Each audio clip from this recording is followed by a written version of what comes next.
Good afternoon, welcome. This is Jamb, 2016 government past question. Question number 12 says, the first Governor General of Nigeria was dash.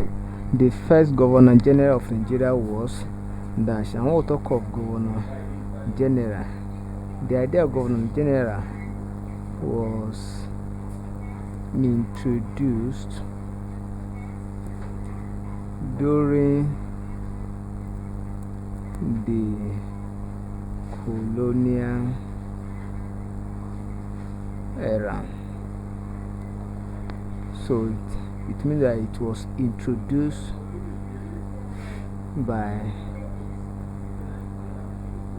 a white man. So option A says Lord Ugard, B says Dr. Nnamdi Azikiwe, C says Sir James Robson, D say Major General Agui Irosi. This is a Nigerian man, this is a Nigerian man, then this is a white man, and this also a white man. But the first Governor General of Nigeria is no other person than Lord Frederick Lugard in 1922.